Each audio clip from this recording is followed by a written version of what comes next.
Guys, তো দেখে আমাদের এই বিলের মধ্যে কত গরু আর কত ছাগল রয়েছে।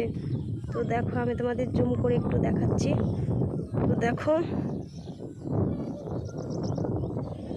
চারিপাশটা গরু ছাগল দিয়ে ভর্তি।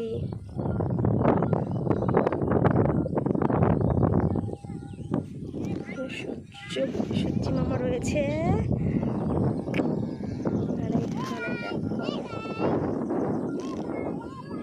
তোমরা কি চেনো এই গাছগুলোকে কি বলে?